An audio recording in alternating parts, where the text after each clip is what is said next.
சுமார் 9 வருஷம் கழிச்சு விஜய் அவர்கள் இப்போ கேரளா போயிருந்திருக்காரு. விஜய் அவர்கள் கேரளா வராரு அப்படின்னு தெரிஞ்சுக்கிட்டு, விஜய் அவர்களோட கேரளத்து ரசிகர்கள் எல்லாருமே வந்து விஜய் அவர்கள ஏர்போர்ட்லயே ரிசீவ் பண்றதுக்கு வந்திருந்தாங்க. விஜய் அவர்கள் அந்த ரசிகர்கள பார்த்தது மட்டும் இல்லாம, எல்லாத்துக்குமே கையசைச்சிருந்திருக்காரு. இதுல ரொம்ப முக்கியமான விஷயம் என்ன அப்படின்னா, விஜய் அவர்கள அவரோட கேரளத்து ஃபேன்ஸ் எல்லாம் பார்க்க வந்த உடனே, அந்த ஏரியாவே மிகப்பெரிய டிராஃபிக் ஜாம் ஆயிடுச்சு. விஜய் அவர்கள் ஏர்போர்ட்ல இருந்து ஹோட்டல் ரூம் போறதுக்கே வந்துட்டு பயங்கரமான ஸ்ட்ரகுலாவே தான் இருந்துச்சு. விஜய் அவர்கள் காருக்குள்ள இருந்துட்டு ஃபேன்ஸ் எல்லாமே வந்து கொஞ்சம் கூல் டவுன் ஆகுங்க அப்படின்ற மாரி கை காட்டி, விஜய் அவர்கள் அவரோட ஃபேன்ஸ் எல்லாத்தையுமே வந்து கொஞ்சம் கூல் டவுன் ஆகுங்கன்னு அவர் வந்து கூல் டவுன் பண்ணதுக்கு அப்புறமா தான், அவரோட ஃபேன்ஸ் எல்லாமே வந்து கொஞ்சம் காம் டவுன் ஆயிருந்தாங்க.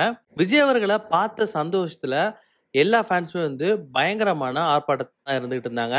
அதுலயும் ரொம்ப முக்கியமான விஷயம் என்ன அப்படின்னா, ஏர்போர்ட்ல இருந்து அவரோட ஹோட்டல் ரூம் போற வரைக்குமே வந்து எக்கச்சக்கமான ஃபேன்ஸ் வந்துட்டு அந்த காருக்கு முன்னாடியும் சரி, பின்னாடியும் சரி கார் சுத்தியே இருந்தாங்க. விஜய் அவர்கள் சேஃபா அந்த இடத்துக்கு போய் சேர்றதுக்குள்ள பெரிய பாடாயிடுச்சு அப்படின்ற மாரி தான் நெறைய பேர் சொல்லிட்டு வந்துட்டு இருக்காங்க. உங்களுக்கு இந்த வீடியோ பிடிச்சிருந்தா லைக் பண்ணுங்க, ஷேர் பண்ணுங்க, கமெண்ட் பண்ணுங்க. மறக்காம வீட்டாக்குஸ் யூடியூப் சேனலை சப்ஸ்கிரைப் பண்ணி அந்த பெல் ஐகானை தட்டி விட்டுருங்க. அவங்க அப்பா ஒரு நல்ல தாசுன்னு அற்புதமான மனுஷன். சிவகார்த்திகேயன் அப்பா ஏதோ ஒரு தீவிரவாதத்துக்கு கூட போனாரு அப்படின்னு ஒரு பேரை மாற்றி ஒருத்தர் சொல்லிட்டான். ஒரு பிஜேபியில் இருக்க ஒரு அத்துக்கத்த முடியாது. அவங்க அப்பா பேரு தாசு, அவர் ஒரு சூப்பர்டென்ட். அவர் எப்படிப்பட்ட ஆளு, திருச்சியில ஏதோ காலேஜ் படிக்கிறானே, படிச்சுட்டான், மிமிகிரி எல்லாம் பண்ணுவான், அது மாதிரியும் பேசுறானே.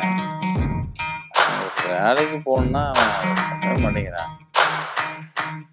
தம்பி, தாசு பையனா நீங்க?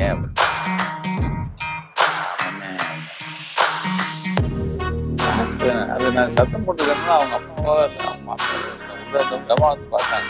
இப்ப நீங்க எங்களுக்கு வேலை கொடுக்குற அளவுக்கு வந்துட்டீங்க தம்பி. அவங்க இருக்கிற இடம் பெரிய இடம், நல்ல உயரத்துல இருக்காங்க. நாம இத்தனை உயரம் வந்த தம்பி அவர் இருந்தா சந்தோஷம். காதல்னா என் பொண்டாட்டிய நீ வேற தான் பண்ணிக்கிறீங்க. கல்யாணம் முடிச்சோன்னு இன்னொரு காதல் பண்ணிட்டாரு.